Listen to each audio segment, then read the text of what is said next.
亲王的攻击，若是爆炸被限制在这种，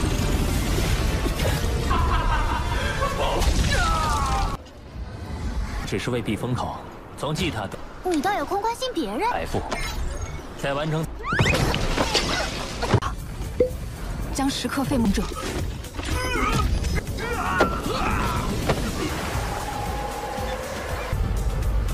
不好！可现在还是立即血兽王重建我，你也逃不掉。逼我在祭塔中引爆，是最强火神元景。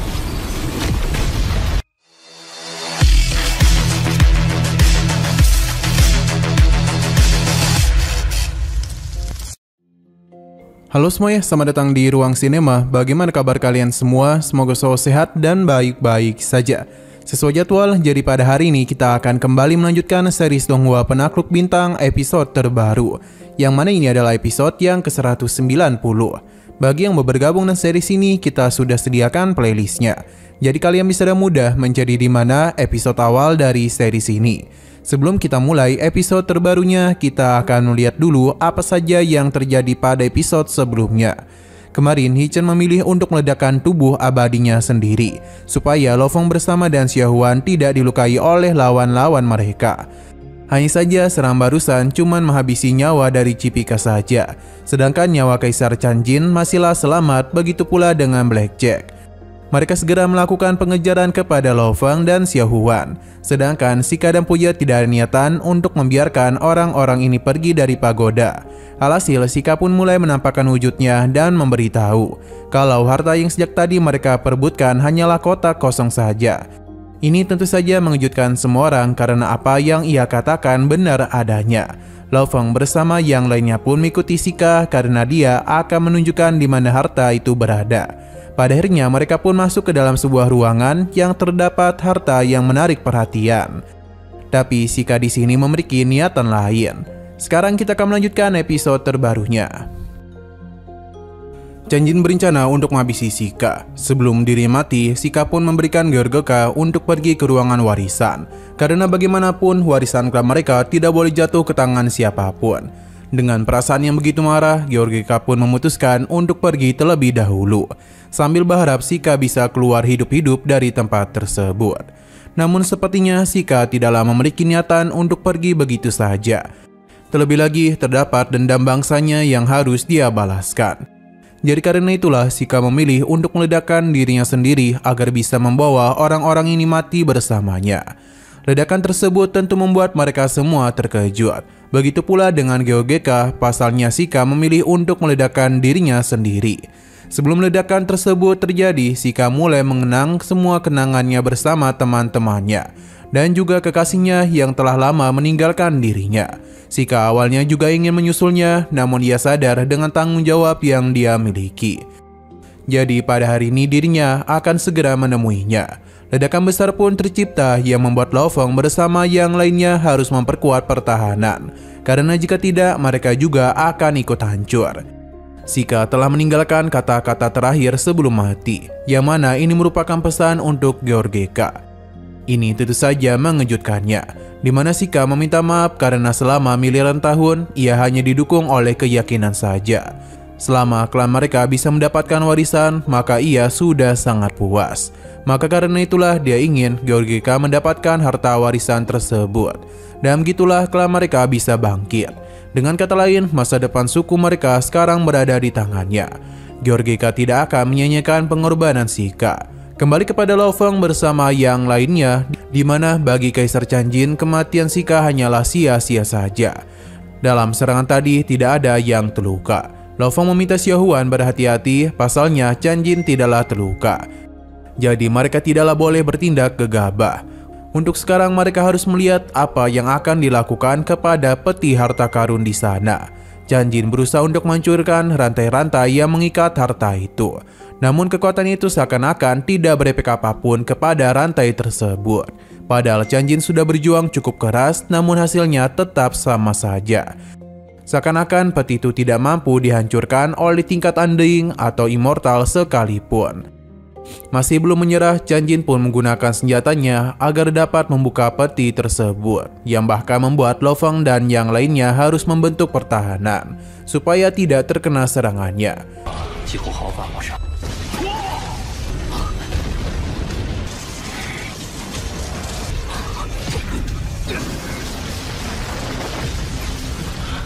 Pada puncaknya, semua usaha Chan Jin pun sia-sia saja, yang mana ia meminta mereka untuk mencobanya sendiri. Lo Feng memiliki rencana untuk menggunakan tubuh klon Mosa supaya bisa berubah bentuk menjadi Sheikah, dan begitulah sistem pada harta karun ini dapat terbuka. Tapi dia tidaklah bisa melakukan hal ini di sini. Sedangkan Xiao Huan merasa kalau perjuangan mereka selama ini berakhir sia-sia saja. Bisa dikatakan kalau sekarang kondisi mereka benar-benar sulit, karena satu-satunya cara adalah pergi meninggalkan tempat ini. Chan Jin meminta mereka untuk pergi menggunakan kerajaan dewa masing-masing. Namun mereka tidaklah sudi karena Chan Jin adalah yang terkuat. Jadi seharusnya dialah yang pergi terlebih dahulu. Karena jika tidak, harta ini sama saja akan menjadi miliknya. Selain itu, mereka juga takut Chan Jin akan mengetahui koordinat dari kerajaan dewa milik mereka dan malah melakukan penyerangan untuk bisa menghabisi nyawa mereka.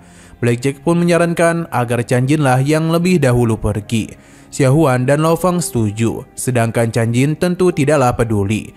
Karena meskipun harta pada peti itu tidak dapat dirinya buka, namun ia bisa mendapatkan harta dari mereka semua. Alhasil pertarungan langsung saja terjadi. Dalam pertarungan itu terlihat dengan jelas kalau Lo Feng bersama yang lainnya saling bekerjasama untuk dapat mengalahkan Chan Jin. Namun kekuatan Chan Jin terlalu kuat untuk dihadapi. Ia bisa dengan mudah membuat mereka bertiga terpental.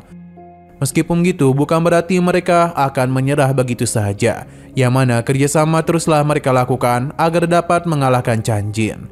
Perlahan namun pasti rencana mereka sepertinya berjalan dengan lancar, hingga Chan Jin pun menghancurkan kerjasama mereka.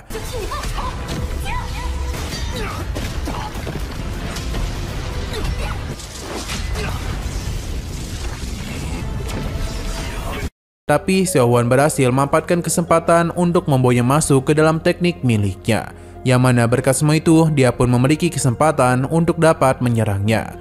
Tapi semua ini tidaklah bertahan terlalu lama, pasalnya Chan Jin dengan mudah menghancurkan tekniknya dan juga menyerang baliknya.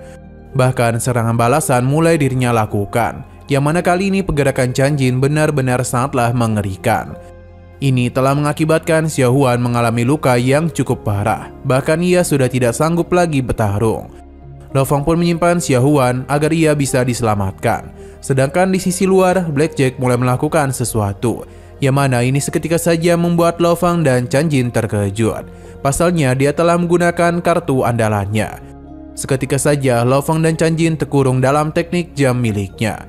Di dalam sana mereka bisa merasakan kalau aura dari lonceng ini sangatlah mengerikan. Setidaknya itu adalah harta karun tingkat semesta tertinggi. Blackjack menyebutnya sebagai lonceng kuno. Di bawah hartanya maka mereka tidak akan memiliki kesempatan untuk mengalahkannya. Bahkan ketika Kaisar Chan Jin melakukan penyerangan, Blackjack hanya tertawa. Pasalnya semua itu hanyalah sia-sia saja. Lo Feng tidak menduga serangan Chan Jin tidak mampu menembus harta ini. Blackjack ternyata memiliki niatan yang sama, di mana dia juga menginginkan harta mereka semua.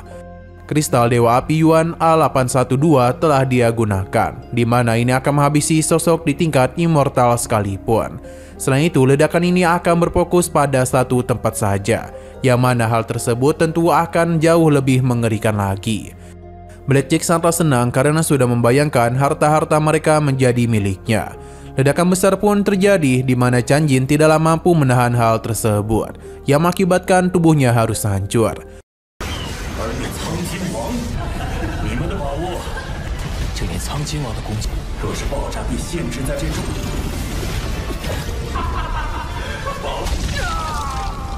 Namun tubuhnya kembali pulih, yang mana ini tidak akan bertahan terlalu lama, sebab ledakan lanjutan akan kembali menghantamnya. Tidak ingin mati seorang diri, Chan Jin pun memilih untuk meledakkan tubuh abadinya, yang mana hal itu di luar pikiran Blackjack. Ledakan besar pun terjadi yang membuat ia terpental. Selain itu, ledakan ini juga tidak akan mampu ditahan oleh jam kuno miliknya. Blackjack harus berusaha keras mungkin untuk dapat menahan hal itu, karena jika tidak, tubuh abadinya akan mengalami kerusakan. Ledakan teruslah berlangsung di dalam sana. Lo Fang yang ada di sana pun berusaha sekeras mungkin, pasalnya jika tanpa sayap ini maka mungkin sudah sejak tadi dia mati. Tapi karena ledakan itu terlalu mengerikan, Lo Fang pun mengubah tubuhnya menjadi klon Mosa dan memutuskan untuk melepaskan sayapnya. Ledakan yang terjadi di tempat tersebut berhasil menciptakan lorong yang begitu besar. Bahkan daerah pagoda pun mengalami guncangan yang begitu besar. Sosok ini bahkan terkejut dan tidak akan membiarkan mereka menghancurkan ruang warisan klannya. Ia harus membuka hal tersebut agar bisa membawa pergi dari tempat ini. Georgeka mulai membuka ruang harta warisan yang ternyata berada tidak jauh dari tempat sebelumnya. Pada akhirnya perjuangan pun tidak sia-sia.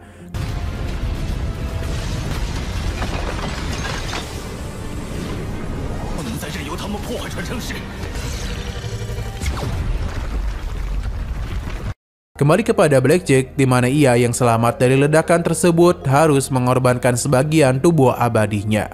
Meskipun begitu dia sangatlah senang karena kini Chan Jin sudah tidak ada, begitu pula dengan Lo Fang. Setelah puas menari, Chan Jin langsung saja turun ke bawah untuk mengambil harta-harta yang akan menjadi miliknya. Akan tetapi sesampai di sana dia terkejut karena semua hartanya seakan-akan telah hilang. Ia pun mulai sadar ada yang tidak beres. Lo Fang pun menunjukkan wujudnya sambil memberikan ejekan kepadanya. Lo Fang menggunakan tubuh klon Mosa berhasil menghindari ledakan dan langsung menyimpan peti bersama dengan semua harta milik Kaisar Chan Jin. Blackjack langsung saja melakukan penyerangan untuk menghentikan Lo Fang. Akan tetapi Lo Fang memiliki pergerakan yang sangat cepat. Jadi sangatlah mudah baginya untuk bisa pergi meninggalkan tempat itu. Hanya saja di depan sana Lo Fang merasakan kehadiran seseorang.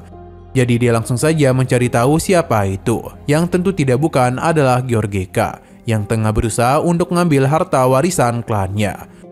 Melihat hal tersebut telah mengingatkan Lo Fang kepada rekan-rekannya yang rela mengorbankan diri demi bisa melindungi bumi dan umat manusia.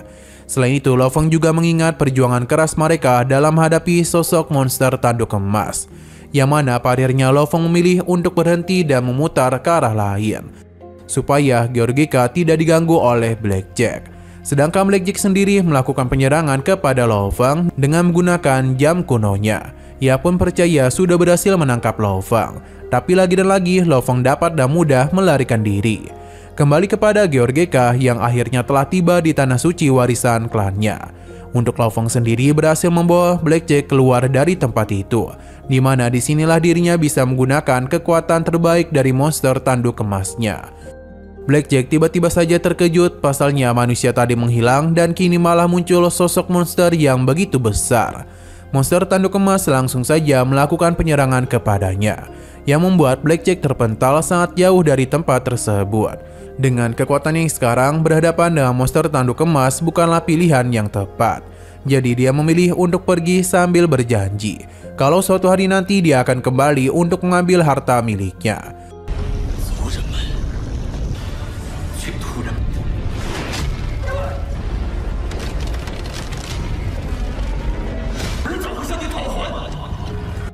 Di sisi Georgeka, dia telah berhasil membawa harta warisan kembali ke sukunya, di mana dia pun mulai membuka harta tersebut. Ini adalah sebuah chip warisan. Meskipun Sheikah telah meninggalkan suku mereka, namun ia juga telah berhasil membawa warisan bagi klan mereka. Di mana dengan chip ini, Georgeka pun menyadari kalau klan mereka akan bangkit. Terlebih lagi, rahasia klan yang tak terhitung jumlahnya berada di dalam chip tersebut. Semua rakyat Chan Jin pun bersorak gembira untuk menyambut kebangkitan klan mereka. Kembali kepada Lo Fang, di mana dia memberikan Xiao Huan begitu banyak harta. Karena untuk memulai kebangkitan Yi Chen harus menggunakan harta yang begitu mahal. Cincin Cipika dan juga Chan Jin dirinya berikan agar Xiao Huan dapat menghidupkan kembali Yi Chen. Pasalnya umat manusia memiliki sosok kuat yang dapat melakukan hal tersebut. Hanya saja membutuhkan waktu untuk memulai proses ini. Xiao Huan sangat senang karena bisa lolos dari kekacauan tadi. Semua ini tentu tidak bukan adalah berkat dari Lo Fang. Ia juga tidaklah mempermasalahkan jika harta karun berantai menjadi milik Lo Fang. Karena bagaimanapun tubuhnya sudah terluka sangat parah, jadi tidaklah mungkin dia menyimpan harta lagi. Xiao Huan memutuskan untuk beristirahat terlebih dahulu. Dia pun memberikan salam perpisahan kepada Lo Fang dan pergi dari hadapannya.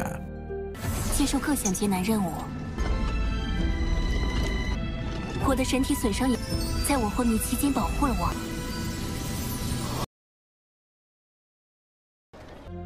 Di dalam dunia internalnya, Lo Feng telah berubah menjadi Sheikah, yang mana dengan begitulah dirinya baru dapat membuka peti yang terikat rantai. Sistem melakukan pemindaian kepada tubuh klon itu, yang mana berdasarkan pemeriksaan semua ini berhasil. Pada akhirnya peti ini pun telah terbuka juga, di mana di dalamnya terdapat 3 cincin. Bagi Babata, kini Lo Feng telah menjadi kaya raya, sebab di dalam cincin pertama terkumpul kekayaan kepala suku Yanjin dan para bawahannya. Cincin kedua berisikan palatan dan harta dewa suku Yanjin. Dengan harta peninggalan dari raja lainnya, maka total yang Lo Feng dapatkan adalah 560 miliar Huan Yuan. Ditambah pesawat ruang angkasa dari Civica, yang bisa ia jual dengan harga 6,1 miliar. Dengan kekayaan sebanyak itu, Lo Feng dapat membeli 100 kapal yang sama. Untuk cincin ketiganya adalah lengan pengunci poin. Ini ada harta dari suku Yanjin. Lo Feng penasaran dan segera mencobanya, yang mana ia langsung dapat merasakan kekuatan hukum yang besar.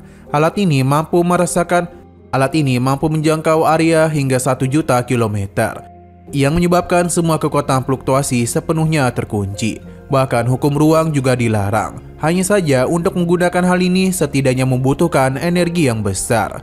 Dalam 1 menit saja energinya senilai 13 juta poin, setara dengan seluruh kekayaan seorang Marquis Immortal.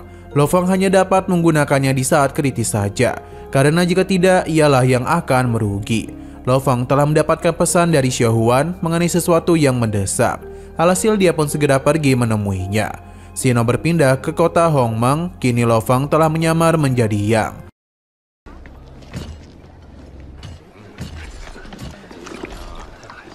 Ia datang untuk menemui Xiao Huan, yang mana Lo Feng pun diberikan sebuah minuman. Xiao Huan memberitahu kalau banyak orang yang bertanya kepadanya, apakah Lo Feng itu telah mendapatkan harta menara pengorbanan. Xiao Huan tentu tidaklah membicarakan hal itu, namun orang-orang masihlah penasaran dan terus melakukan penyelidikan. Lo Feng bisa mendengar hal ini dari pembicaraan orang-orang. Sedangkan di sisi menara pengorbanan ada 2 sosok kuat yang tengah melakukan penyelidikan kemari, di mana mereka mulai percaya dengan perkataan Zizou kalau harta di sini diambil oleh manusia bernama Yang. Mereka pun penasaran di manakah manusia itu bersembunyi. Selain mereka berdua, di sisi luar terlihat juga ada beberapa orang yang tengah kemari. Tidak hanya itu saja, namun baru-baru ini berita telah memberitahu kalau Lo Feng bersembunyi di dalam barak manusia, yang mana ini membuat orang-orang tersebut tidak dapat melakukan apa-apa kepadanya.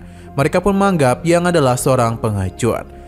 Sedangkan Lo Feng sendiri tidak terlalu peduli. Dia bertemu dengan Raja Tianzhen karena sudah berbagi informasi kepadanya mengenai apa saja yang terjadi di benua Yanjin. Sudah sewajarnya Tianzhen membantu Lo Feng karena mereka memiliki musuh yang sama dan juga berasal dari ras manusia. Tianzhen bahkan mempersilahkan Lo Feng untuk meminta bantuan kepadanya jika mengalami masalah yang serius. Lo Feng masihlah memilih untuk tetap di sini. Di dalam dunia internalnya, Lo Feng sudah tahu kalau semua ini adalah ulah dari Zizong. Untung saja ia tidak melibatkan Xing Huan. Babata tidak menduga Lo Feng malah memikirkan orang lain padahal dia tengah dalam bahaya. Jika Lo Feng terus seperti ini, maka para ras lainnya akan semakin mencurigainya dan meyakini kalau harta itu memang ada padanya. Tujuan Lo Feng kemari bukan untuk bersembunyi. Pasalnya dia mengubah harta yang baru saja dia dapatkan menjadi kekuatan.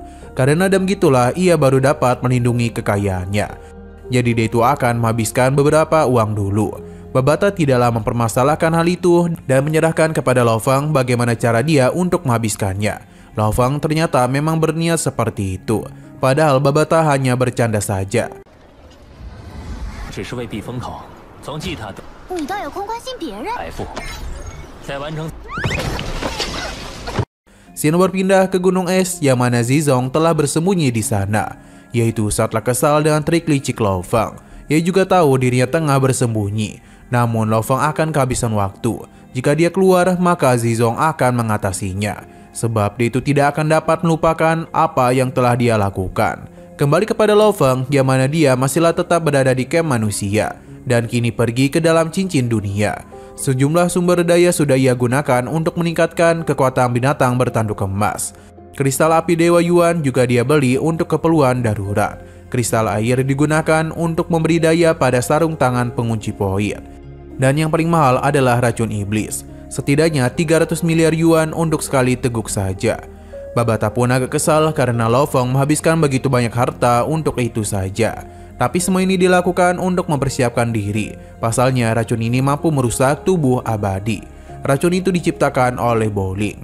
Jadi dirinya percaya dengan racun itu, maka tubuh abadi akan dihancurkan. Kembali ke sisi luar di mana Bowling memberitahu kalau dia harus menggunakan racun itu pada pedangnya. Satu tetes saja sudah mampu menghabisi Master di Immortal Puncak. Namun tetap saja racun itu harus mengenai tubuh abadinya dulu. Jika sampai salah menggunakan racun itu, maka makhluk hidup yang berada di sekitaran sana dapat dalam bahaya. Bahkan bisa menghancurkan satu planet.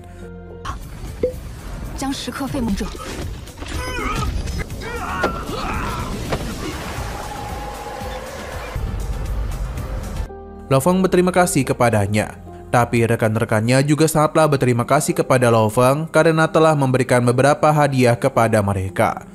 Setelah pertemuan itu, Babata memberitahu kalau setidaknya kini kekuatan Lo Feng tidak kalah hebat dari Ratu Serangga Zek yang berada di benua Yanji. Tapi Lo Feng tidaklah boleh berdiam diri lagi, karena sekarang adalah giliran mereka untuk melacak keberadaan dari Jizong. Sayang sekali mereka tidak mendapatkan petunjuk apapun dari ras manusia. Lo Feng tidaklah mempermasalahkan hal itu dan meminta Babata untuk mengeluarkan hadiah agar dapat melakukan pencarian kepada Jizong. Seketika saja sayembara pun dimulai dengan hadiah total 50 juta bagi siapapun yang pertama kali menemukan keberadaan dari Jizong. Mereka harus memberikan koordinat yang tepat kepadanya. Babata tidak menduga dengan hadiah yang Lo Feng berikan. Dia ternyata sengaja melakukan hal itu supaya orang-orang kuat meyakini kalau dirinya memang telah mendapatkan harta karun di pagoda pengorbanan. Lo Feng harus menunjukkan seluruh kekuatannya agar bisa menakuti semua orang kuat dari berbagai ras. Di kamera Sasing terlihat kalau kedua orang kuat ini memberikan perlindungan kepada Jizong. Yusako memberitahu kalau ras manusia tengah melakukan pencarian kepadanya. Hadiahnya bahkan membuat Raja Binatang Darah tertarik, karena itu 2 kali lipat dari harga yang diberikan oleh Cipika. Jizong tidaklah takut, karena dengan bantuan mereka berdua tidak ada yang berani berbuat macam-macam kepadanya. Tapi tentu saja ada beberapa orang kuat yang tidak bisa mereka singgung, yang berada di Menara Bintang. Tempat itu diisi oleh sosok-sosok kuat dari berbagai ras. Sedangkan Ratu Lebah di benua Yanji tidaklah perlu mereka takuti. Yusako menanyakan kapan Jizong akan bertindak, yang ternyata dia itu tengah menunggu Lo Feng muncul dan menganggap remeh dirinya.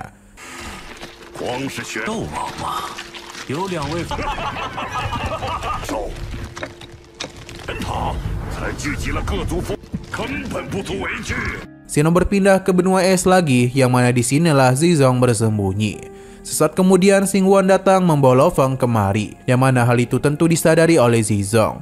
Kemungkinan permainan mereka akan dimulai. Xing Huan meminta Lo Feng untuk berhati-hati. Di saat dirinya pergi, Babata memberitahu kalau Jizong memang berada tak jauh dari sana. Sepertinya ia juga telah merasakan kehadirannya, namun tidak melakukan apa-apa. Lo Feng sudah tahu kalau Jizong sudah menyiapkan jebakan untuknya. Jadi dia ingin melihat apa yang dia miliki, karena semakin Jizong percaya diri, maka akan mudah baginya untuk mengalahkannya. Yelena pun dirinya keluarkan, yang mana para serangga Zek juga ikut dia keluarkan. Jizong yang tidak tahu apa-apa di luar sana langsung saja menerima sebuah serangan. Ini tentu mengejutkan dirinya karena serangan tersebut tidak dapat dia prediksi. Untung saja Jizong masih dapat menghindari serangan tersebut. Sebenarnya ia tidak ingin bertarung dulu sampai menunggu kedatangan kedua rekannya. Namun karena semua sudah terjadi, maka Jizong pun meminta kedua rekannya untuk segera kemari agar bisa menjalankan rencana untuk mengurung Lo Feng. Mereka harus terus menekan Lo Feng dan jangan sampai membuat dia bernapas.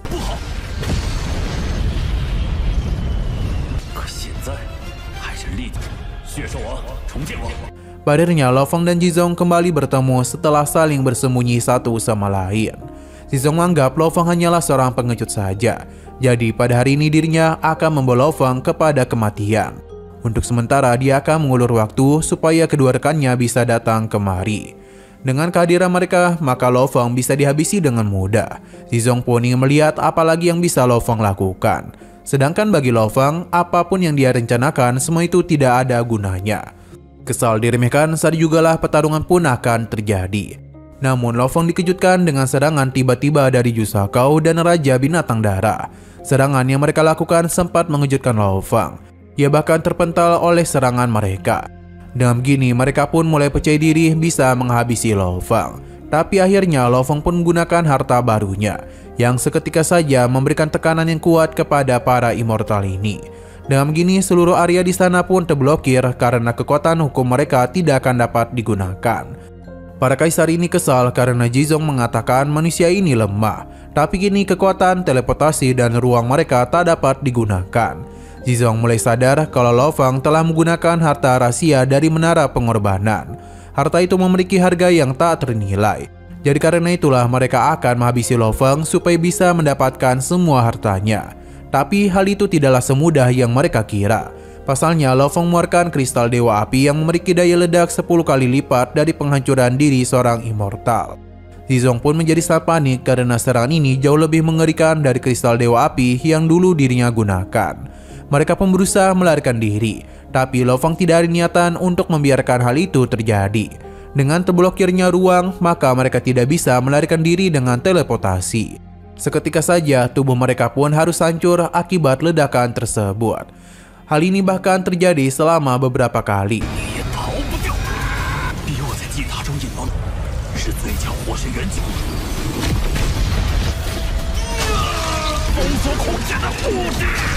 Namun semua itu hanya dapat melukai tubuh abadi mereka saja dan masih belum bisa menghabisi mereka sekaligus. Pasalnya sebagai mortal, tubuh mereka memang dapat hancur tapi bisa pulih dengan mudah.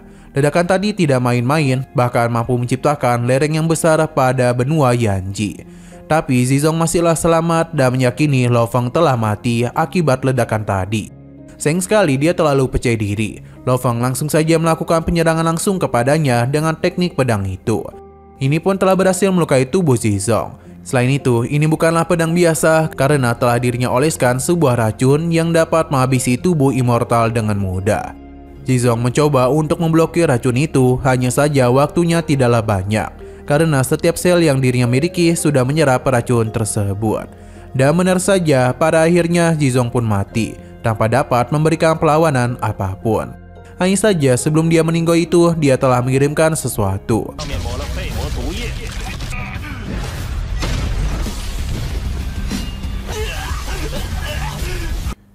Nah, sayang sekali lagi seru-serunya, episodenya pun harus bersambung dulu. Namun sebelum kita akhiri, seperti biasa kita akan melihat preview bagian selanjutnya, di mana Lo Feng telah menjadi incaran banyak orang karena bagaimanapun orang-orang sudah tahu kalau ia telah memanen semua harta di pagoda. Lo Feng yang sudah menduga hal tersebut telah menyiapkan diri dengan sangat baik. Jadi dalam pertarungan tersebut terlihat betapa mendominasinya Lo Feng. Seluruh serangan yang dia lancarkan mampu dan mudah mengalahkan musuh-musuhnya. Sedangkan para musuhnya sendiri sangat kesulitan untuk mengalahkan dirinya. Padahal jumlah mereka sangatlah banyak. Sedangkan Lo Feng hanya seorang diri saja.